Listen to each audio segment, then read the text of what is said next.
जोहार साथियों, आज आदिवासी युवा छात्र संगठन की ओर से एक दिवसीय धरना प्रदर्शन कार्यक्रम आयोजन किया गया है और यह धरना प्रदर्शन में जितने भी साथी लोग हमारे उपस्थित हुए हैं वो सभी को मेरे को तहे दिल से उन लोगों को सादर सेवा जोहार, जय जोहार। आज हम लोग स्थानीय आरक्षण को लेकर यहाँ बैठे हुए हैं और आरक्षण सिर्फ हमको नौकरी में ही नहीं रहता है। आरक्षण हमको 3 प्रकार का चाहिए। अब जो 3 प्रकार का आरक्षण रहेगा तभी हमारा ये रोजगार का आरक्षण रहेगा। पहला आरक्षण की हमारा जो सभ्यता, संस्कृति, रीति रिवाज, परंपरा है उसको संरक्षण देना ही हमारा पहला आरक्षण है।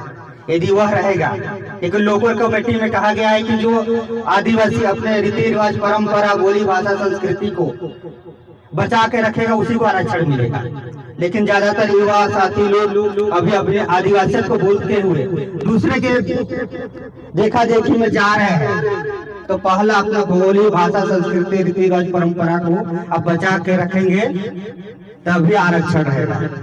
दूसरा आरक्षण रहता है हमारा जमीन,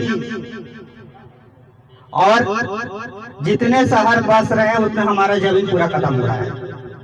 जब तक उस जमीन को नहीं बचाएंगे, जब आप सेटलमेंट नहीं लेके जाएंगे एसडीएम कार्यालय तो आपका जाति प्रमाण पत्र नहीं बनेगा। पहला आरक्षण आपकी बोली, भाषा, संस्कृति, रीति रिवाज, परंपरा है। दूसरा आरक्षण है आपके जमीन की मालकियत। आपकी मालकियत हमेशा बरकरार रहेगा तब तो आरक्षण मिलेगा। इसके बाद आता है जमीन हो गया तब रोजगार व्यवसाय की बात आती है।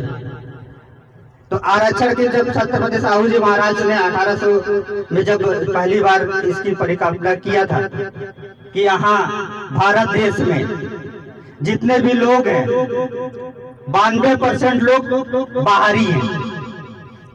मैं यह बात इसलिए बोल रहा हूं कि कैलाश बना महाराष्ट्र सरकार के जजमेंट में महेंद्र काटजू सुप्रीम कोर्ट का जज ने यह स्पष्ट कर दिया था कि 92% लोग इमिग्रेंट हैं, विदेशी हैं, यूरोपियन हैं और 3500 साल से हमारा शोषण कर रहे हैं। आज से नहीं, 3500 साल से।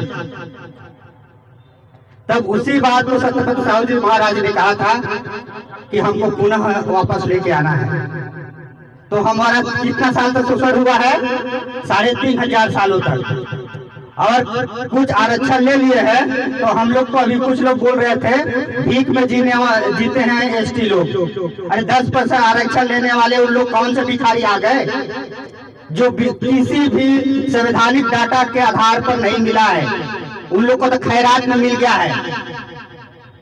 और जब स्थानीय आरक्षण की बात आती है तो स्थानीय आरक्षण सभी लोगों के जो अनुसूचित क्षेत्र में निवास करने वाले एससी, एसटी, ओबीसी के लिए होता है। और उसका ताजा उदाहरण अभी आप लोग देख लीजिएगा। ओबीसी जिसको पिछड़ा वर्ग बोलते हैं, उन लोगों ने पेशा कानून का विरोध किया था। किसका विरोध किया था? पेशा कानून का।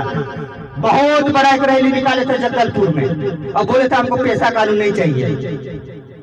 और जिस पेशा कानून के अंतर्गत उनको 100% रिजर्वेशन मिलता था। किनको?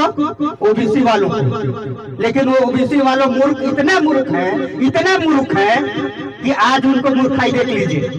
कल राजपुर में धरना प्रदर्शन करने वाले थे, एक सप्ताह पहले ही भी यहाँ ज्ञापन दिए थे।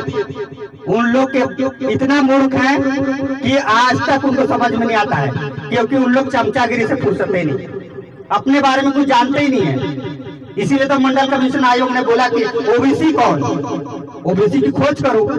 और अभी तक संवैधानिक आरक्षण में पॉलिटिकल रिजर्वेशन का अभी तक संसद ने कोई नियम नहीं बनाया है। और उससे भी बड़ा मूर्ख हम लोग का सरकार, जो अभी एक आयोग के जनगणना के अनुसार से उनको आरक्षण दे दिया। जब सांख्यिकी विभाग ने कोई सूचना ही जारी नहीं किया है कि इसकी जनसंख्या इतनी है, एक अनुसूचित जनजाति आयोग हमारा भी है, उसको भी बोल देता कि एसटी लोगों का भी जनगणना कर दो। हमारा जनगणना कितना में 2011 के डाटा के अनुसार से, और ओबीसी वालों को 2024 के आधार पर। तो सरकार यह चाहती है कि पहले एसी एसटी को लड़ाया जाए। इन लोग लड़ते रहे, जनरल लोग मजा लेते रहे। 16% से 12% वाला लड़ाई लड़वा दी एसी लोगों से साथ। जो 32% आरक्षण वाला जो राजभवन में लटका हुआ है ना, वो एसी और ओबीसी, एसी और एसटी में लड़वाया। और हमारा ढोलमुल नेता कभी कुछ नहीं बोलता। अभी एसी और एसटी, ओबीसी और एसटी लड़ गए। अभी बोल रहे हैं कि अनुसूचित क्षेत्र में जितने भी पॉलिटिकल रिजर्वेशन आज भी आया डीडीसी बीडीसी का, अनुसूचित क्षेत्र में आप लोग को बता दूं एक भी रिजर्वेशन ओबीसी समाज का नहीं है। किसी भी पंचायत में उसको उपसरपंच नहीं बनाना है, किसी भी जनपद में उसको उपाध्यक्ष नहीं बनाना है, क्योंकि यही लोग विरोध करते थे। ये आप युवा लोग जान लीजिए, अनुसूचित क्षेत्र में उनका आरक्षण खत्म हो गया। जिस पार्टी की उन्हें वाहवाही करते हैं उसको गुलामी करते हैं, हमको कोई आपत्ति नहीं। उनको आप समझ लीजिए कि ओबीसी वाला को पूछ लीजिए। और रही स्थानीय आरक्षण, तो ये संवैधानिक आरक्षण है। हमारे अभी तक साल कितने तारीख से बना है सरकार हम लोग का, छत्तीसगढ़ सरकार, अभी नया सरकार जब आया है, हम लोगों को लगभग साल 1.5 साल हो गया क्या? 1 साल हो गया, 1 साल हो गया। लेकिन हमारा जो संवैधानिक पीठ है, अनुसूचित जनजाति टीएससी, जिसको ट्राइबल एडवाइजरी काउंसिल बोलते हैं, जनजाति सलाहकार परिषद का अभी तक बैठक नहीं हुआ है।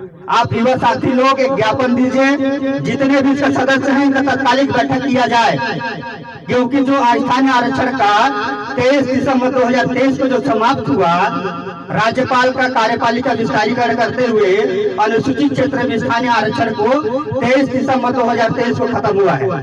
1 साल हो गया है और इसमें आपत्ति करने वाले पूरे जनरल लोग हैं।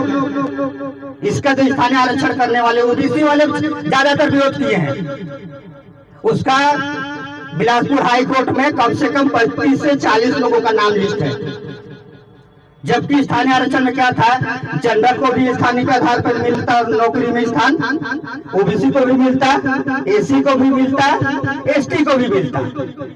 तो कहा हम ही लोग सिर्फ ठेका निकाल के रखे है क्या कि सबका लड़ाई हम ही जो लड़ रहे और मजा ले उन लोग? तो इस बार में आप लोग उनको भी जगाइएगा, ठेंगा मार के लड़ाई हम लड़ते हैं, मजा उन लोग लेते हैं।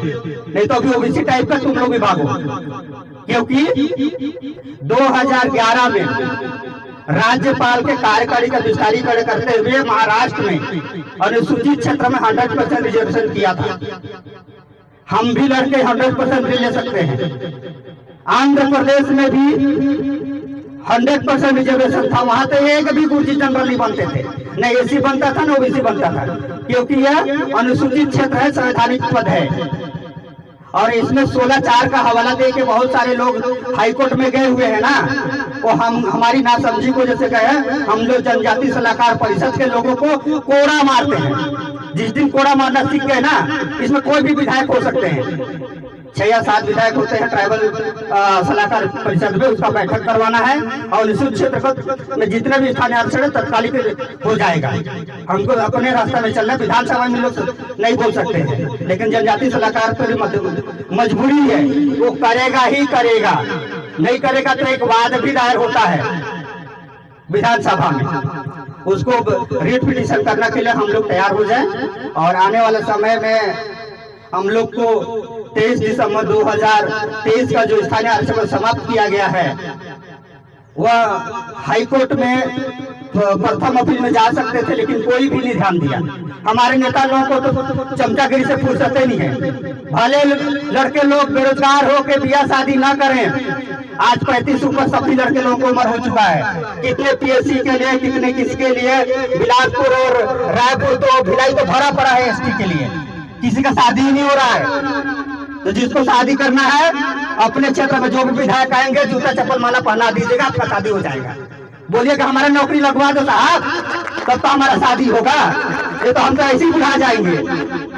यदि शादी करना है आप लोगों को तो इनको बोलो रोज सुबह शाम, मेरे को शादी करना है साहब, मेरा नौकरी कब लगवा रहा है, बस एक ही मैसेज करो इन लोगों को।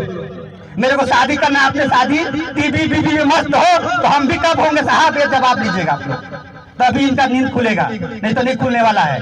सबको बोलना है कि मेरे को शादी करना है, मेरे टीवी चाहिए, मेरे को बीबी चाहिए। आप लोग इसी में हवा खा रहे हैं, हमको भी खाना है, तो ये आप लोग करिएगा, बहुत जरूरी है। जितना युवा युवक हैं सब लोग बोलिएगा, एक दिन मैसेज करिए ना यार 4000 5000 अपने स्थानीय विधायकों को कि ट्राइजल काउंसिल का तत्काल बैठक की जाए, जनजाति सलाहकार का बैठक हो, उसे प्रस्ताव जाए, राज्यपाल के पास अनुमोदन होगा, कोई विधानसभा जाने की जरूरत नहीं, तो तत्कालिक में हमारी स्थानीय आचार लागू हो जाएगा।